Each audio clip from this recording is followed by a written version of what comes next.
26일 오전 0시 기준 서울에서 또 교회발 집단 감염이 발생하는 등 39명의 코로나19 추가 확진자가 나왔습니다.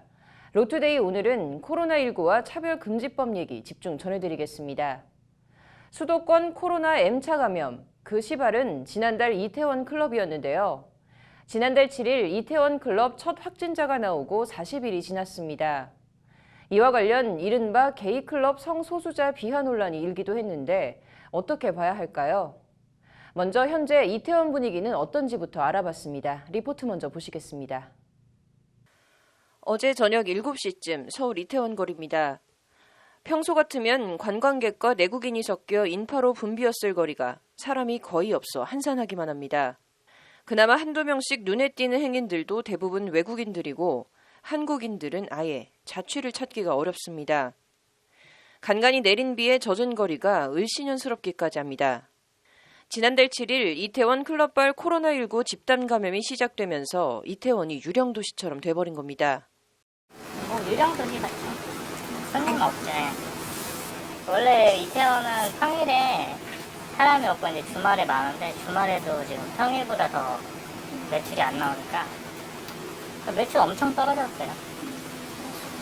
적자로 이제 버티고 있는 거죠. 특히 확진자가 나온 클럽 주변은 직격탄을 맞았습니다. 와서 완전히 사람이 없죠. 지금 보셔도 그렇고 주말에도 그렇고 주말에도 거의 사람이 없어요. 한 팀, 두 팀 나올까 말까. 거의 힘들죠, 다들. 여기 계신 분들. 여기도 그렇고 이쪽도 그렇고 다 힘들죠. 현재 확진자가 나온 킹클럽을 포함해 대규모 클럽엔 서울시가 지난달 9일 내린 집합금지 명령이 계속 유지되고 있는 상태입니다. 집합금지 명령을 이행하지 않는 영업주와 시설 이용자에 대해서는 확진자 발생 시 치료비, 방역비 등을 청구하게 되면 관련 규정에 따라 고발한다는 서울시 명령문이 점령군처럼 클럽에 붙어 있습니다. 서울시 집합금지 명령에 따라 연쇄적으로 클럽 이용자들을 상대로 장사를 했던 음식점이나 술집 등도 덩달아 파리만 날리며 손가락만 빨고 있는 상태입니다. 손님 없는 것뿐이지 밥도 못 먹고 사는데 그 코로나 이후로요? 하룻밤 두 그릇도 못 팔아. 내가 점들 앉아 노는 게 좀 늙어갖고. 이 때문에 집합금지 명령을 받지 않았어도 손님은 없고 인건비라도 줄이기 위해 스스로 임시 휴업을 한 업소들도 어렵지 않게 찾아볼 수 있습니다. 이태원에서 장사를 하는 업주들을 더욱 곤혹스럽게 하는 건 이태원 자체에 대한 부정적인 인식입니다. 성소수자 클럽, 이른바 게이클럽에서 코로나19 집단 감염이 시작되면서 마치 성경에 나오는 소돔과 고모라처럼 이태원 자체를 더럽거나 불결하게 보는 인식이 일각에서 확산되고 있는 겁니다. 요즘에 거기 킹클럽하고 그 트렁크 거기서 걸려가지고 지금 그렇게 된 거잖아요. 그러니까 뭐 여기 한국 사람이고 외국 사람이고 아예 없어. 이거 낮이고 밤이고 주말도 이래요. 안 다녀. 이태원에 맨날 뉴스에 이태원에 뭐 코로나 걸리면 뭐 죽는 줄 알고 아주 이태원에 오면 죽는 줄 알고 안 와 애들이 다. 이런 부정적인 인식은 성소수자들에 대한 비난을 넘어 혐오로까지 이어지고 있습니다. 일부 언론들은 이태원발 집단 감염이 시작된 곳이 성소수자들이 주로 찾는 이른바 게이클럽임을 집중 부각하며 이런 경향을 부추겼습니다.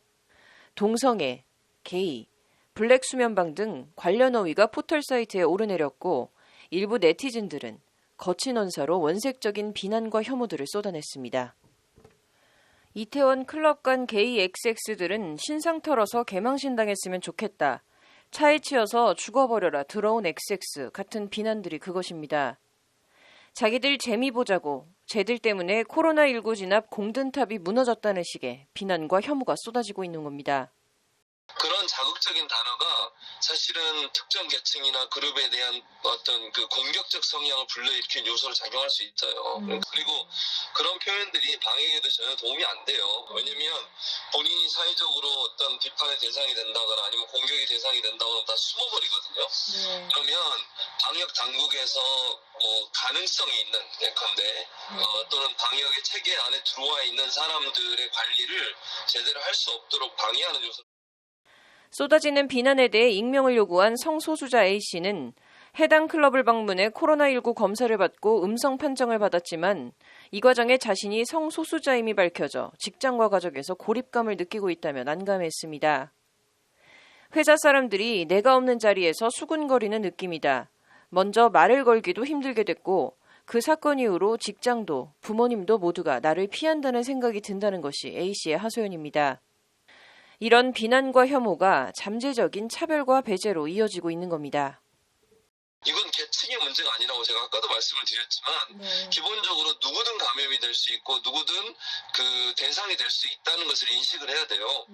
이게 어떤 특정 그룹이나 그 계층의 문제가 아니라는 말. 성소수자여서 코로나19에 감염된 것이 아닌데 성소수자와 코로나19 감염을 동일시하면서 성소수자들 때문에 코로나 방역이 뚫렸다는 식의 비난과 혐오는 과연 온당한 것일까요? 온당하지 않다면 어떻게 해야 하는 걸까요?